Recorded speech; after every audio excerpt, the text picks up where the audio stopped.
رب اشرح لي صدري ويسر لي أمري واحلل عقدة من لساني يفقهوا قولي. أعوذ بالله من الشيطان الرجيم. بسم الله الرحمن الرحيم. إن في ذلك لعبرة لمن يخشى. Surah Naziath, Surah 79, verse 26. إن في ذلك لعبرة لمن يخشى. Verily, in this is an instructive admonition for whosoever fears Allah. My noble audience, in the previous set of verses, Allah speaks about the story of Musa alayhi salatu wassalam. And as we know that Hazrat Musa alayhi salatu wassalam was tested many a times throughout his life, so much so a time came that the place where he was born, he had to leave. He had to migrate from Egypt, and he went to Madian. And then by the grace of Allah Almighty, he returned back to Egypt to liberate his people. And then his own people were the means of his own sorrow and grief. His own people gave him grief many a times. So Allah Almighty, in a very subtle manner, gives hints to Nabi Kareem Muhammad sallallahu alaihi wasallam that you will experience grief from your own people. The people of Makkah gave grief to Nabi Kareem Muhammad sallallahu alaihi wasallam. And then there was a subtle hint that, oh Nabi of Allah, you will migrate from the city where you were born and you will go to Madinatul Munawwar. But then by the grace and by the qudrat of Allah Almighty, you will return back and Allah will give you victory over the city that where you were born. So in the story of Musa alayhi salatu wassalam, there's a lot of encouragement that has been given to Nabi Kareem Muhammad sallallahu alaihi wasallam. As we have studied that in this same surah, in verse number 10 and 11, Allah Almighty captures the statement of the people. And what was the statement? يَقُولُونَ أَإِنَّا لَمَرْدُودُونَ فِي يَقُولُونَ أَإِنَّا لَمَرْدُودُونَ فِي الْحَافِرَةِ أَإِذَا كُنَّا عِظَامًا نَخِرًا. The translation is, they say, shall we indeed be returned to our former state of life, even after we are crumbled bones. So when Nabi Kareem Muhammad sallallahu alaihi wasallam used to instruct them about life after death, they used to come up with this false notion that how can a person be brought back to life again once he has decomposed and his bones have crumbled to dust.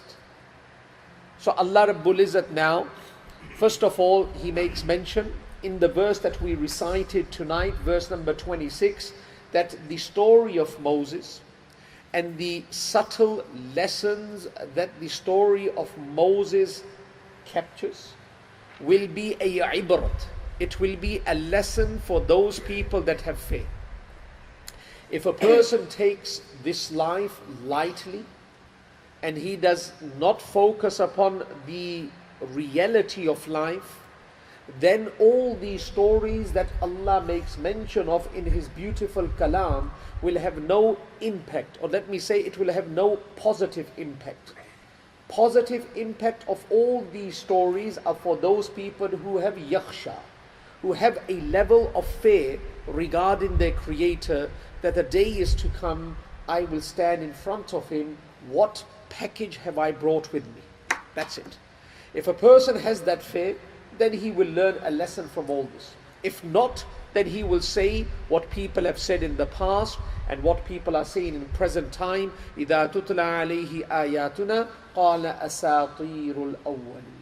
When the verses of Allah Almighty are recited, they say that these are the stories of the ancient. When we relate a story of the Quran to those people that are oblivious, or those people whose heart has become hard as a rock, their simple response to all these stories and to all the divine legislations is Asatirul Awwaleen, that these are the stories of the ancient. This does not really apply to us.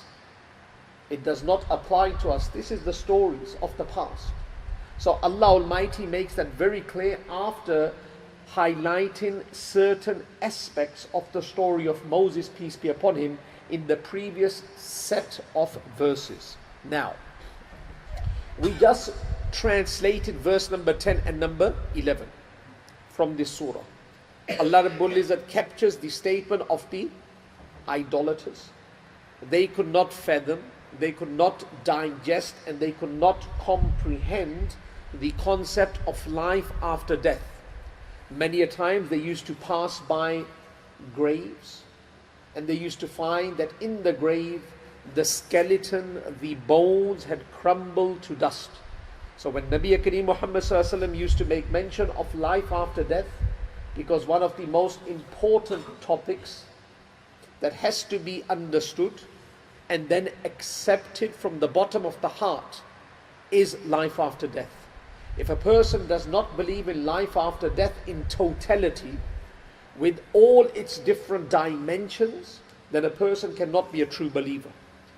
May it be Tawheed, monotheism, may it be Risalat, prophethood, may it be Akhirat, life after death, has to be accepted completely, in totality, perfectly, within all its different dimensions.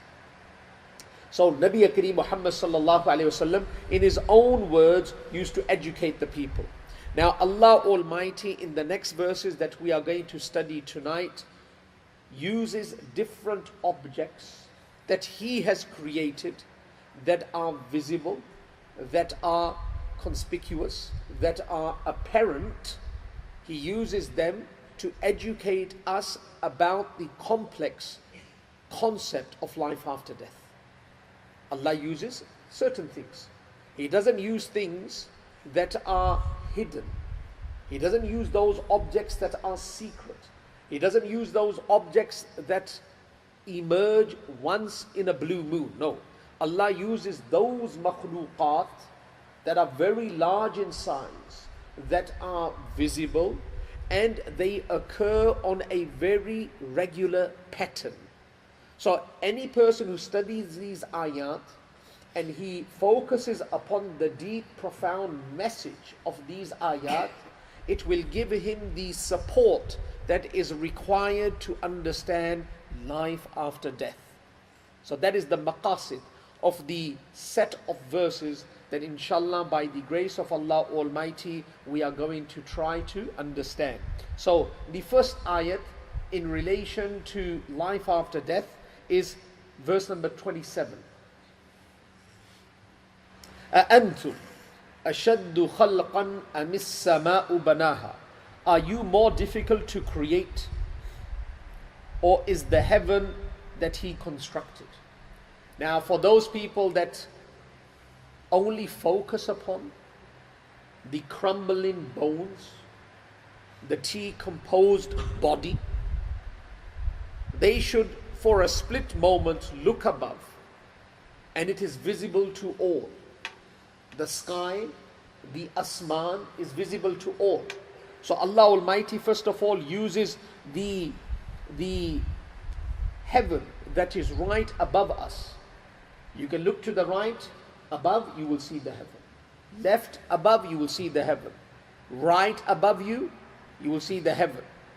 You look in daylight, you can see it. You look it in the darkness of the night, it is above you. So it is not hidden, and it is mighty in its presence. It is very large. Now, if I compare myself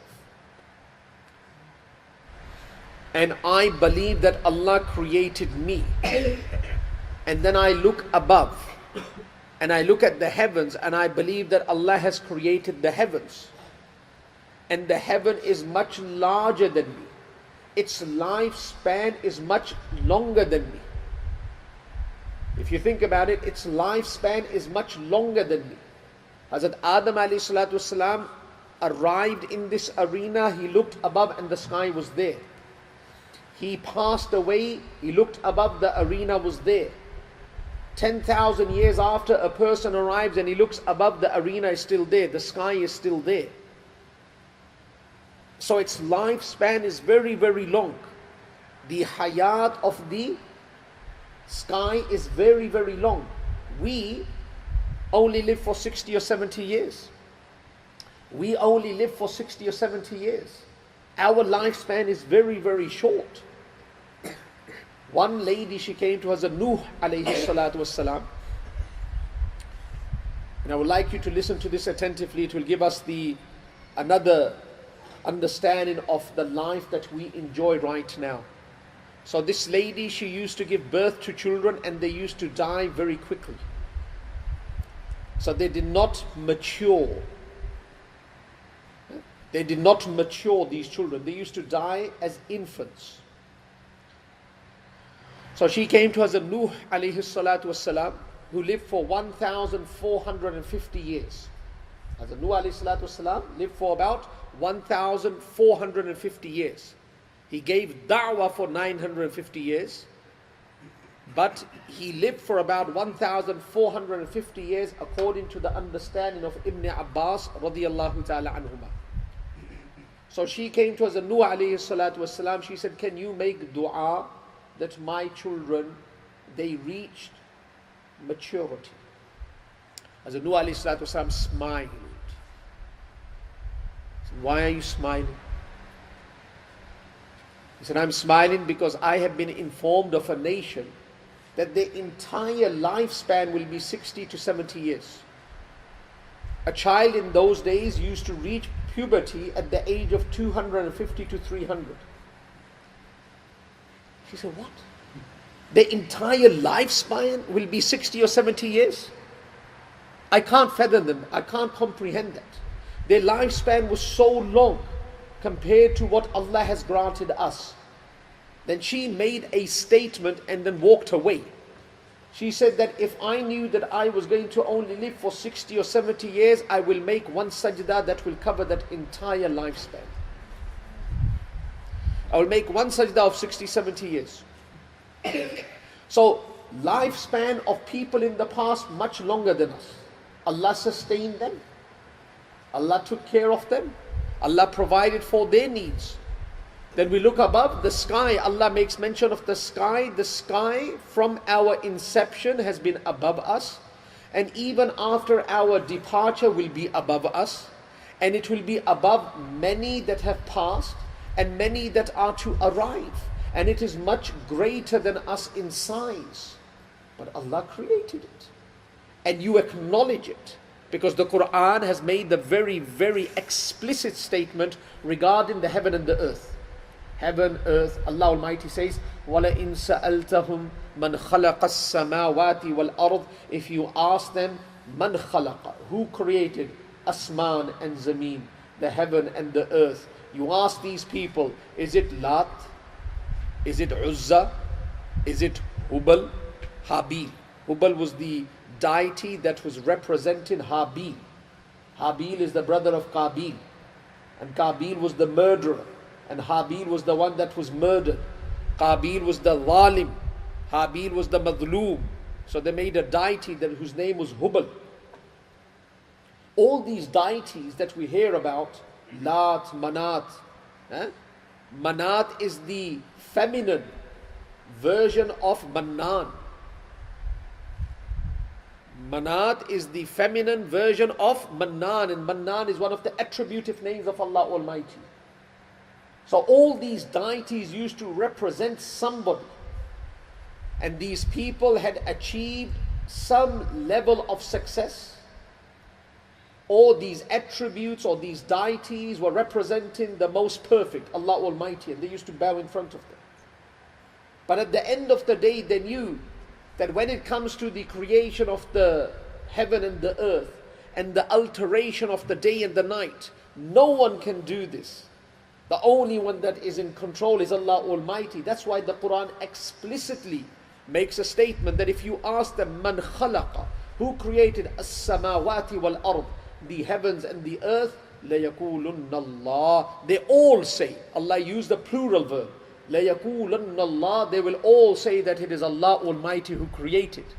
So if Allah can create the sky that is above you, that is visible, that is on display from our inception till our death, why is it hard for that creator to recreate us, to resurrect us, to bring us back to life? And that's why Allah Almighty explicitly, in very clear words, in Surah Ar-Rum, Surah Rum is the 30th surah of the glorious Quran.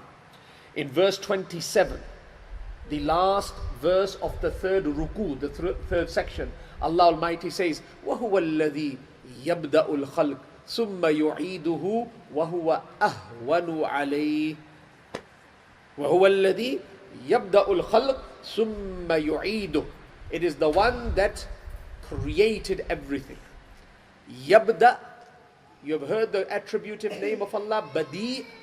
Have you heard that word? Badi, the originator. Before the creation takes the phase of originating something, Allah is the originator and Allah is the creator. Allah Almighty says, وَهُوَ الَّذِي يَبْدَأُ الْخَلْقِ. He is the one that originated the khalq, the different makhluqat.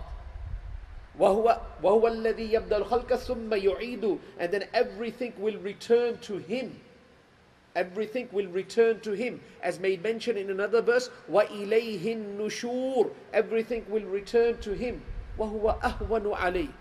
So, to bring that person back to life again, how can that be hard for Allah? It is very, very easy for Allah Almighty. The one that can give life, give death, He can bring what He brought to life the first instant, He can bring it back to life again. This is what Allah Almighty said. And Allah uses the sky that is above us. Alright. Then Allah Almighty says, رَفَعَ سَمْكَهَا فَسَوَّاهَا رَفَعَ سَمْكَهَا فَسَوَّاهَا. He raised its height and He equally ordered it. He did not only place a roof above us that is so widespread, but we see that it is an embodiment of perfection. The sky that is above us is an embodiment of perfection. Allah Almighty challenges every single human being that has eyes in the socket, that can see above. In Surah Al-Mulk, Surah number 67, verse number 3, that look, فَرْجِعِ الْبَصَرِ. فَرْجِعِ الْبَصَرِ. In Surah Al-Mulk, Allah Almighty says, look above you, look at the sky that He created. الَّذِي خَلَقَ سَبْعَ سَمَاوَاتٍ طِبَاقًا. He created the heavens above you, one above another, 7 of them. مَا تَرَى فِي خَلْقِ الرَّحْمَنِ مِن تَفَاوُتٍ. Do you see any imperfection in the sky? Do you see any crack in the sky? Even the roof that we make today, we construct this building today, from the next day we start to see deficiencies. In 6 or 7 months we start to see cracks. Allah Almighty invites every single human being not to look once, not to look twice, but keep looking, and look in every single direction that you want, to the right, to the left, above, in the day, in the night, and you will not find any imperfection. That Allah, that being that can create something so perfect and sustain it for so long, how does a person for a split moment believe that that Allah cannot resurrect a human being? This is the message, the deep message of this ayah. Next ayah. وَأَغْطَشَ لَيْلَهَا وَأَخْرَجَ ضُحَاهَا. Its night He covers with darkness, and its forenoon He brings out with light. Now Allah Almighty speaks about the different functions of the sky, the different functions. And one of the functions of the sky is that sometimes it is on display, meaning it is light. And sometimes it switches off, it becomes dark. That's why Allah Almighty says in the glorious Quran, يُقَلِّبُ اللَّيْلَ وَالنَّهَارِ. يُقَلِّبُ. Inqilab. yuqallib, revolution, alteration, change, yuqallib. Allah uses the word yuqallibul layla wan nahar. The day is altered with the night, and the night is altered with the day. Allah brings revolution in front of us. What a revolution! What a mighty revolution. For a split moment, if you think about it, all the different agencies and all the different groups in this world that have different gadgets that they have developed over so many years, can they use these gadgets to stop time, to stop the alteration of the day and the night? Can anyone stop the Subh Sadiq? Can anyone stop the sunrise? Can anyone stop the sunset? Can anyone stop the day replacing the night, or the night replacing the day? Allah Almighty says, yuqallibul, there's an inqilab in this, there's a revolution in this, there's a change in this. Likewise, when a person is buried in the ground, there will be an inqilab, there will be a revolution, there will be alteration, there will be a change, and people will stand up.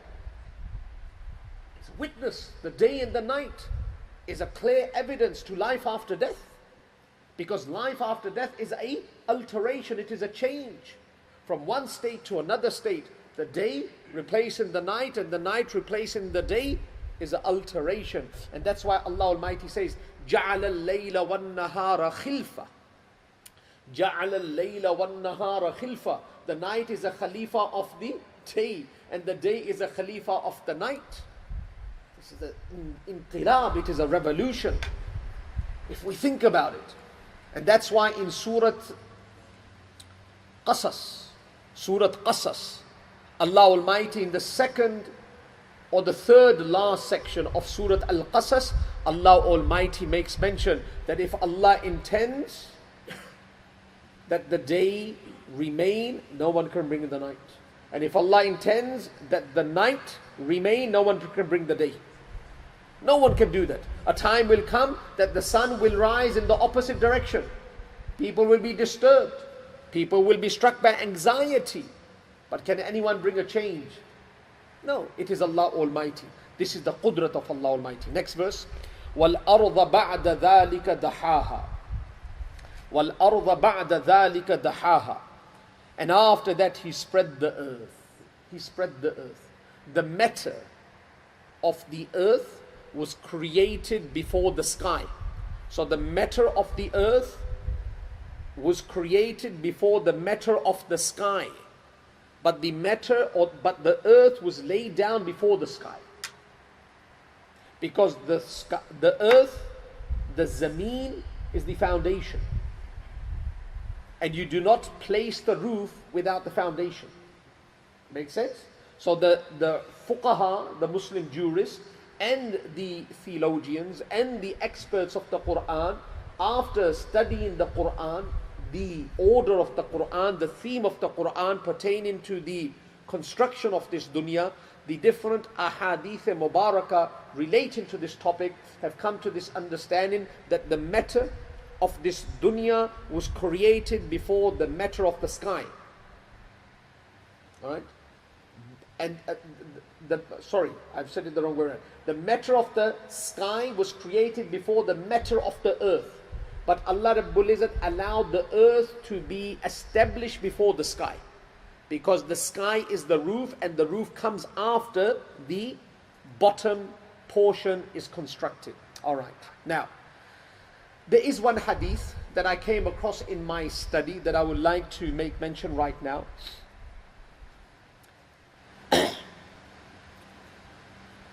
That when Allah created this zameen, وَالْأَرْضَ بَعْدَ ذَلِكَ دَحَا, Allah created it and then spread it. So I want you to just visualize a dough. See a dough? So you see your wife's cooking the roti, the dough. So she makes the dough, and then what does she do? She presses on it. And she has a roller. And then it spreads. She has a roller. Yeah? And with that roller, she puts pressure and it spreads. Something similar to that happened to this dunya. And that's why they say that it started to spread from the point where we see the Kaaba now. So where the Kaaba is, That's where dry land, or you can say the dough of this zameen, the dough of this earth was placed, and then it spread. I gave you the example of that roller, but of course it won't be like that, but that's how it spread in all different directions. Now, the earth on which we walk has understanding. It understands the Creator. It even understands the person that is walking upon it, what kind and what quality of actions he is committing to. That's why it has been said in the Hadith al-Mubarakah, the land, when it realizes that the person is committing a crime, it says to Allah Mighty that, oh Allah, give me the opportunity that I swallow this person. So even the land understands what kind of action this person is committing to. Is it a good action or is it a bad action? Likewise the sky. So when Allah created this land, وَالْأَرْضَ بَعْدَ ذَلِكَ دَحَاهَا, it was spread. This is the host. So it was informed about the guest, the supreme species, insan, that insan will come. And furthermore, it received information that the insan, the human being, will commit crimes. So in the glorious Quran it has been said, أَنْتَمِيدَ بِكُمْ, it started to shake. It shaked because it understood the actions that we will commit on this land. That was the reason why it was shaking. That, Ya Allah, because sometimes when you do something wrong, you shake. Something you see wrong, you shake. So when the land knew that Bani Adam, insan, will stand upon me and commit crimes and contravene the ahkamat of Allah, the one that has created me, the land, it started to shake. So Allah Rabbul Izzat then created the mountains, as we have studied in the previous surah, in Surah Naba, and these mountains were placed on the land in such a manner that it could not tremble anymore due to the weight of the mountains. Allahu Akbar. So even this land, it knows what is happening upon it. يَوْمَئِذٍ تُحَدِّثُ أَخْبَارَهَا. A day will come, this land on which we sit, on which we stand, on which we walk, on which we do good or bad, will be a witness for us or against us. That's why the Muslim fuqaha have made mention that when you commit a crime at a certain spot, go back to that spot and do a good deed there as well. If you committed a crime somewhere, go to that exact spot and commit to a good deed. So that same spot is a witness against you, and then the same spot is a witness for you. Very important. So as we know that if somebody has seen me, I will go and I will try to justify myself. All right, I will say, please don't speak about me. You've seen me commit wrong, please don't speak about me. Forgive me, forget. Likewise, we go to that same spot and we say to the Zameen, forgive and forget, I'm going to do something good as well. Allahu Akbar. I'm going to do something good upon you as well. Because the land is under extreme pressure right now. The land is under extreme pressure nowadays. The scholars say under extreme pressure, and that's why there are tremors. That's why there are tremors. The land is under extreme pressure. It does not like what is happening upon it. But it is regulated, dictated, controlled by Allah Almighty. That's why it does not express its inner feelings to a very high intensity. It can't, because it is not allowed to. But there are small tremors. And that's why the very famous incident that Imam Ibn Kathir, Hafiz Imaduddin, has made mention in Al-Bidayah wa Nihaya, that when there was a very small tremor, very light tremor that was experienced in Madinatul Munawwara in the tenure of Hazrat Umar radiallahu ta'ala an. Hazrat Umar radiallahu ta'ala an, he was outside, he experienced a tremor, very light, and he struck the ground with his foot and he addressed it. And he said, then why did you shake? Hasn't Umar established justice upon you? Hasn't Umar established justice upon you? These tremors only take place when injustice takes place. These tremors only take place when there's injustice. When there is justice, there should be no tremors. This was the message of Hazrat Umar to the ground. And it has been said in the books that it stopped and there was no tremor to be experienced in the life of Hazrat Umar radiallahu ta'ala. وَالْأَرْضَ بَعْدَ ذَلِكَ دَحَاهَا. All right. Next one. أَخْرَجَ مِنْهَا مَاءَهَا وَمَرْعَاهَا. And brought forth therefrom its water and its pasture. Now, if we study the land, Allah Rabbul Izzat made it widespread, very, very powerful. The land is very, very powerful. Of course, it is controlled by Allah. The sky above us is very, very powerful, but controlled by Allah. The mountains are very, very powerful, controlled by Allah. If Allah gives them chutti, if Allah gives them the chance to act as they want, this dunya will be destroyed. There will be annihilation. If this, just think about it. We have seen many, many devastating pictures of places that have been struck by earthquakes. In 5 minutes, an entire city, a city that was alive, a city that was accommodating so many, in 5 minutes, this entire city has been swallowed. Now Allah Almighty says, look, He has made this land widespread. You walk upon it. I made mention in Surah An-Naba that Allah Almighty says, Alam naj'alil arda mihada. This is your cradle. This land is your cradle. And in the previous surah to Surah An-Naba, Surah Mursalat, Alam naj'alil arda kifata. This is your receptacle. This is your container. It is your cradle. It is your container. It is the land on which you walk. It is the land in which you will be buried. And then furthermore, Allah Almighty says that He has granted you water as well. Now, how many times we see the theme of the ayat is to make us understand the concept of life after death. Try to keep that in mind. All these things made mention are to educate us about life after death. There is a land that is barren, that has dried out. There's no water. You pass by and you say that how will this come back to life again? Then you return back after some years and you find that there is a garden, there's an orchard, it is lush green because Allah sent water. The very famous story that has been captured by the glorious Quran, in that very famous section, the section that comes after the section that contains the most robust, the most powerful ayat, Ayat al-Kursi. Verse 255. In that section, Allah Almighty makes mention of a story of Hazrat Uzair alayhi salatu wassalam. That is my name, Uzair. Hazrat Uzair alayhi salatu wassalam, he passed by a desolate city. A city that was reduced to ashes, reduced to rubble. There was nothing there, there was no life there. He looked at it for a split moment. He made a remark. He said that, how can anyone bring this city back to life again?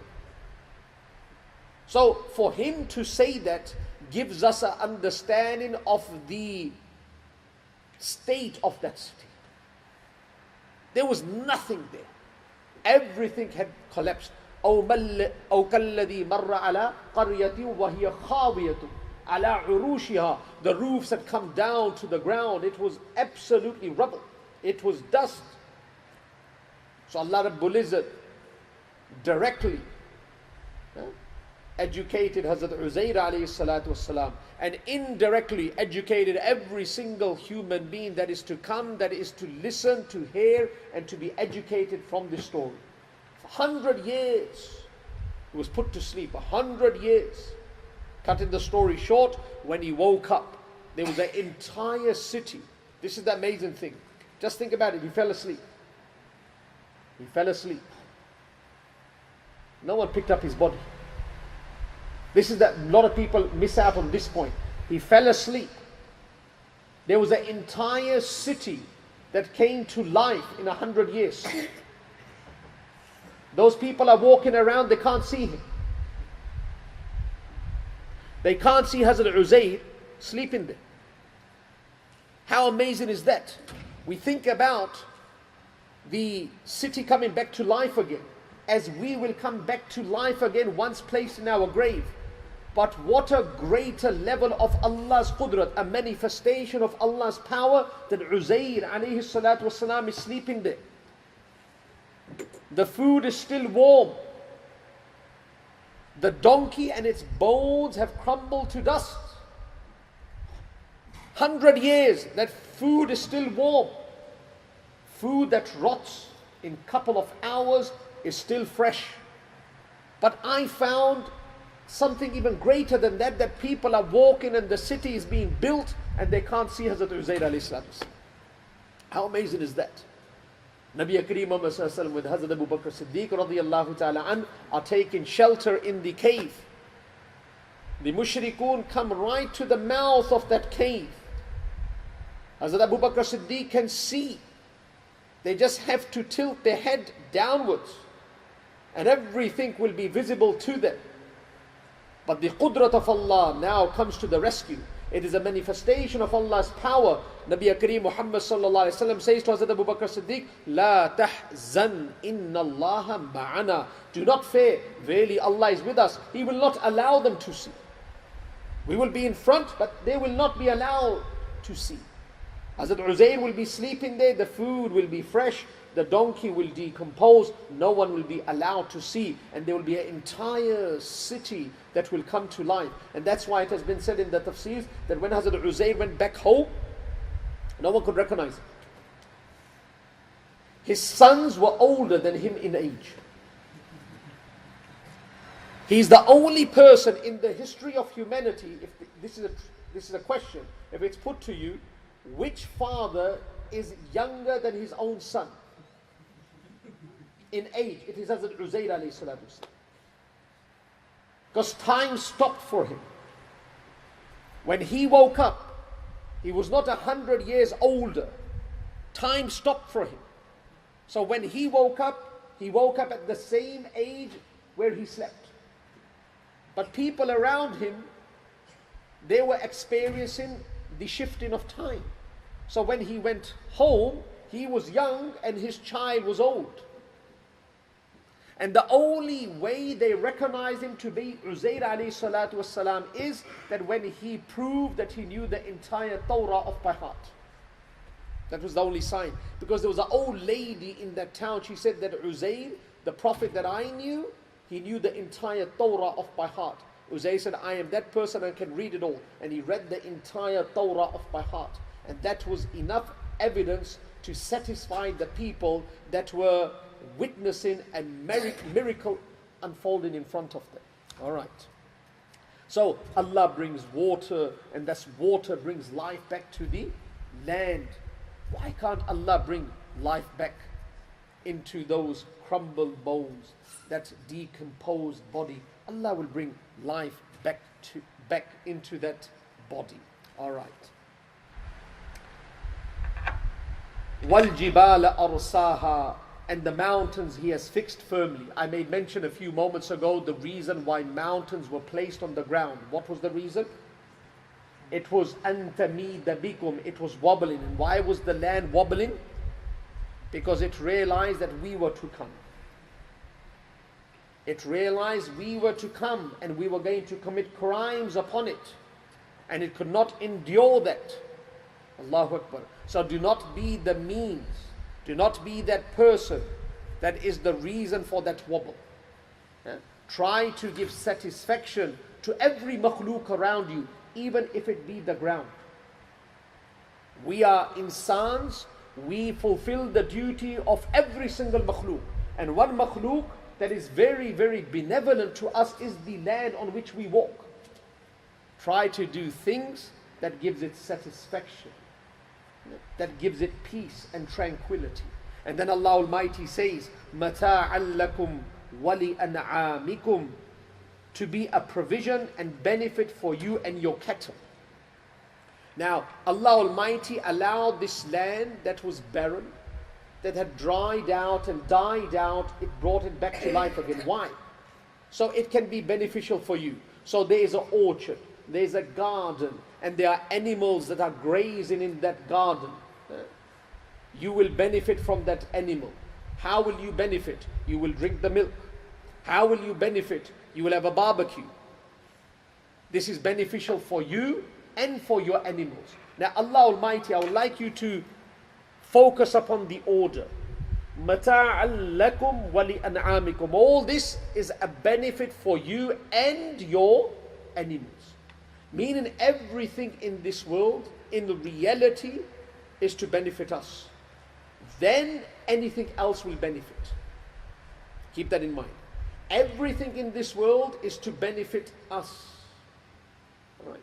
So Allah Almighty says, all this that I have spoken about, the heavens above you, the sky on which you walk, the mountains, the alteration of the day and the night, it is all for you.